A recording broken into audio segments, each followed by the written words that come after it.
tingala.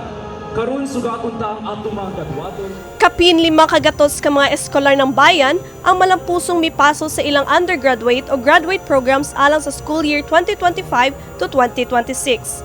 Sila opisyal nga gihatagan og diploma sa ika-87 nga commencement exercises sa University of the Philippines Cebu, Martes, Hulyo 14 sa Lahug Campus Grounds.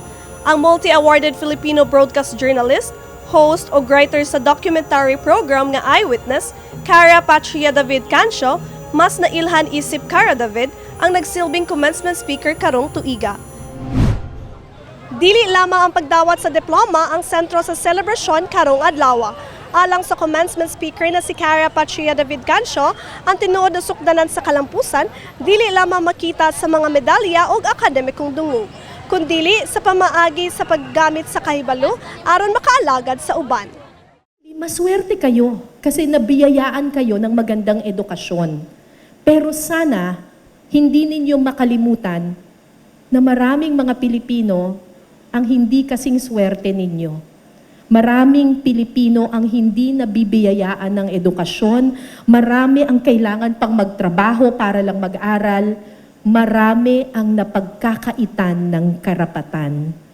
Kaya ang hiling ko sa inyo, tulad ni Daniel, yung chieftain ng mga agta, sana gamitin ninyo ang inyong husay para iangat ang mga napagkaitan sa buhay. Gamitin ninyo ang inyong talino at pinag-aralan para sa ikauunlad ng ating bayan. Nang sa gayon, walang maiiwan kasi dapat walang naiiwan.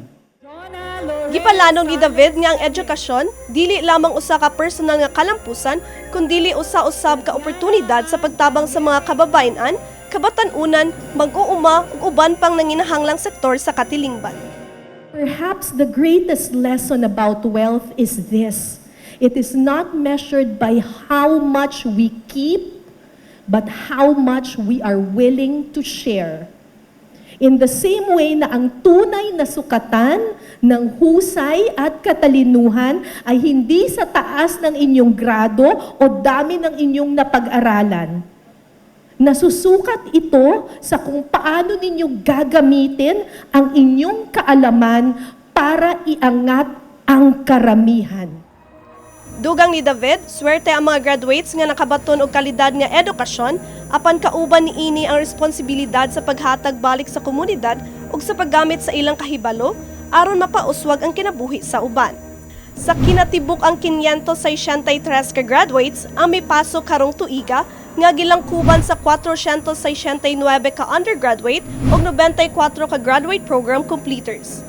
Lakip sa mga gipasidunggan ang 4 ka summa cum laude, 51 ka magna cum laude, 145 ka cum laude ug 20 ka graduates nga adunay academic distinction.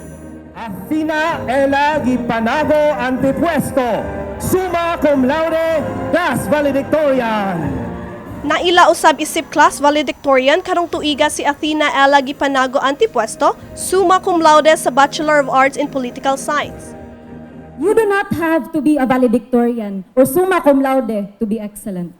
We do not need the kind of thinkers who believe that their ideas alone are the ones that deserve to be heard. But the thinkers who can question if society's structure today is still as fair as it claims to be. In the age of artificial intelligence, we need spaces where real people can freely think, live, feel, and question. Sa iyang mensahe, gipahinumduman ni Antipuesto ang mga isig ka graduate nga ang paglaom kinahanglan magsugod sa pag-atubang sa kamatuoran. Matud niya, ang edukasyon dili lamang alang sa personal nga kalampusan, kundi alang usab sa pagbarug batok sa inhustisya ug sa pagpanalipod sa dignidad sa matag Pilipino. I hope nga dili lang sila kanang mo consider nga ang ilang diploma mao na ang end goal kay tungod ang atong diploma gamiton unta nato unsay nakatunan nato tanan nga nakuha nato nga mga kasinatian tanan nga lessons dinhi nga universidad gamiton nato para magserbisyo sa mga tawo dili ta magkinurakot dili nato magpanereho sa atong mga senador mga kongresista tanan nga mga kurakot tanan sa gobyerno karon. Gidasig usab ni Antipuesto ang class of 2026 nga ipadayon ang ilang mga pangandoy nga dili isakripisyo ang ilang prinsipyo o gamito ng ilang kahibalo aron makatampo sa usa ka mas makiangayon o mas makatawhanong katilingban. Sama sa mga niaging mga tuig, gitapos ang 87 nga commencement exercises, pinaagi sa usa ka lightning rally, gipahigayon sa University of the Philippines Cebu, nga gipanguluhan sa University Student Council. Atol sa mobilisasyon, gipadayag sa pipila ka graduates ug estudyante ang ilang panawagan sa pagpanalipod sa academic freedom ug accessible nga edukasyon. Alang kanila, ang tinuod nga diwa sa usa ka eskolar ng bayan, dili lamang makita sa akademikong kalampusan, kundi sa pagpadayon nga pag-alagad sa katawhan. Kauban si Mary Ann Aquila, kini si Angel Mayan Tulihaw, UPCOM intern alang sa MyTV Cebu.